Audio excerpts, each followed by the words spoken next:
the old forest stood silent in the fading light, a dark wall of trees against the fiery sunset. The air was thick with the promise of secrets waiting to be uncovered.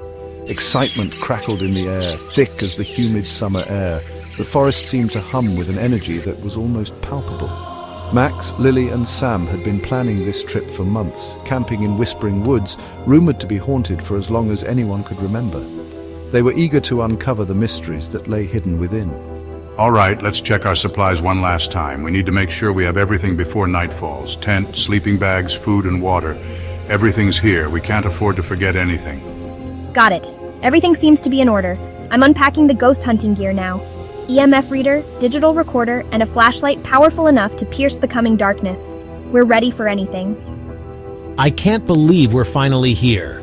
This is going to be an adventure we'll never forget. I've got my book of local ghost stories ready. Let's see if any of them come to life tonight. They set up camp as twilight deepened, the silence broken only by the rustle of leaves and their own hushed voices. The forest seemed to watch them, waiting.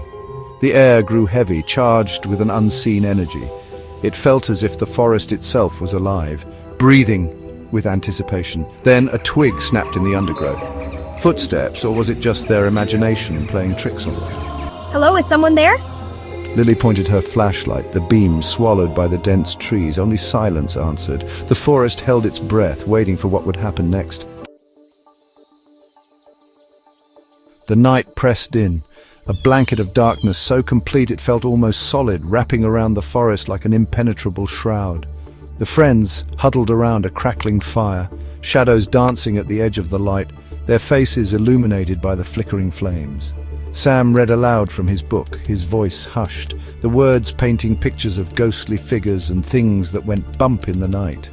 The atmosphere grew tense with each word. And then the ghostly figure appeared, its eyes glowing in the darkness, sending chills down their spines. Then a sound, a soft whisper carried on the wind, barely audible, like a secret being shared among the trees. It seemed to come from everywhere and nowhere at once, an eerie presence that enveloped them. Did you hear that? It sounded like a whisper, but from where? Just the wind, nothing more, but the unease lingered. Max, ever the skeptic, shook his head, but even he couldn't quite hide the tremor in his voice. The fear was palpable. The whispering returned, stronger this time, a chorus of voices too faint to make out words but undeniably present, filling the air with an unsettling energy. There's something out there. I can feel it. Fear pricked at the edges of Sam's excitement, a thrill mixed with dread. This was getting real, a little too real. The line between their stories and reality was blurring. The next day, their curiosity piqued by the strange whispers, the friends decided to explore the ruins of Cranbrook Asylum, a crumbling testament to a darker past nestled deep within Whispering Woods. The stories they had heard about the place were chilling, filled with tales of lost souls and eerie occurrences that defied explanation. The air grew colder as they approached, the silence broken only by the crunch of their footsteps on the overgrown path. Each step seemed to echo louder than the last, as if the forest itself was holding its breath, waiting for something to happen. The asylum loomed before them, a skeletal silhouette against the overcast sky. Its towering structure seemed to reach out, casting long shadows that danced in the dim light. Windows like vacant eyes stared down at them. They felt as if they were being watched, the empty frames holding secrets of the past. Graffiti marred the crumbling walls, a testament to years of neglect and decay. The colorful tags and messages seemed out of place, a stark contrast to the somber atmosphere of the asylum. Did you see that? A sudden movement in a shattered window startled them. A face, gaunt and wary, peered out, disappearing as quickly as it had appeared. The fleeting glimpse left them with a sense of unease, as if they had just seen a ghost. Hello? Max called out, his voice echoing in the stillness. A beat of silence, then a gruff voice responded. The unexpected reply sent chills down their spines, making them question if they were truly alone. A figure emerged from the shadows, a tall, lanky man with haunted eyes and clothes that hung loosely on his frame. His presence was both unsettling and intriguing, as if he belonged to the very fabric of the asylum's dark history. What do you want? This is our home. You're not welcome here. His voice was firm, leaving no room for argument, and the friends realized they had crossed into a place where they were not wanted. Undeterred by the encounter, the friends returned to their campsite, the image of the abandoned asylum and its wary resident lingering in their minds. As night fell, the whispers returned, more insistent now, swirling around them as they huddled in their tent. Lily tried to make sense of the recordings, the voices too faint to decipher, yet holding a chilling undertone. Suddenly, the temperature in the tent plummeted. Did you see that? Sam swore he saw a figure flit past the tent flap, a fleeting shadow against the moonlight. Then it started. A low moan, barely audible at first, then growing louder, circling the tent. Something's here. Lily grabbed her EMF reader, the lights flickering erratically. Max, his face pale in the dim light, scooted closer to his friends. For the first time since they arrived, he felt a prickle of genuine fear. The friends decided to leave Whispering Woods, shaken by the events of the previous night. As we packed our gear, we met a park ranger, a grizzled man with a weathered face and knowing eyes. Hear you been hearing things too. Hear you kids been camping in the woods, he drawled, eyeing us with a mixture of amusement and concern. He paused, letting the silence hang heavy in the air. Folks say these woods are haunted, especially that old campground up north. Others whisper that the woods themselves claimed her. Some say she wandered off into the woods and got lost. The ranger went on to tell us a tale of a lone camper, a young woman who disappeared without a trace years ago. Her ghost, they say, still wanders the campground, her mournful cries echoing through the trees at night. Despite the unsettling encounter with the park ranger, the friends found themselves drawn to the abandoned campground.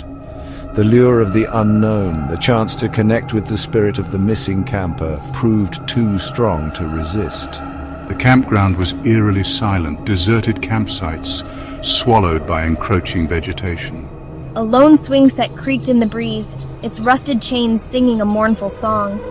Lily set up her equipment, hoping to capture evidence of the lost camper's presence. As dusk settled, a palpable chill descended upon the campground.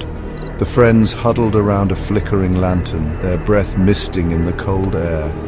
They waited, listening intently for any sign, any sound that might betray the presence of the unseen.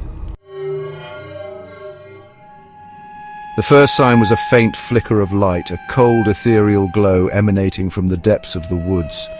Then came the sound, a soft, mournful cry, like the wail of a lost child carried on the wind. Lily's hand trembled as she held up her digital recorder, attempting to capture the haunting sound. Max, his skepticism shaken, scanned the darkness, searching for the source of the eerie glow. Suddenly the air grew heavy, charged with an unseen energy. The hair on their arms stood on end, and a cold shiver ran down their spines. They were not alone. Something was with them, watching them, its presence palpable in the stillness of the night. A figure emerged from the trees, its form indistinct in the fading light. It seemed to glide towards them, its feet not quite touching the ground. The mournful cry grew louder, closer, sending shivers down their spines. Lily gasped, her grip tightening on the digital recorder. Max, his heart pounding in his chest, stepped in front of his friends, a surge of protectiveness washing over him. The figure stopped a few feet away, its form solidifying, revealing the spectral image of a young woman. Her face, though etched with sadness, held a strange sense of peace. She raised a translucent hand, reaching towards them as if seeking solace, a connection. For a moment, time seemed to stand still.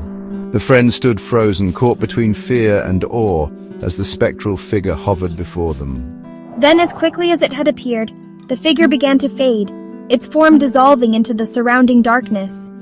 The mournful cry subsided, replaced by a profound silence. The air, once heavy with unseen energy, felt lighter, cleansed. Lily lowered her digital recorder, her hand shaking. Max let out a breath he didn't realize he'd been holding.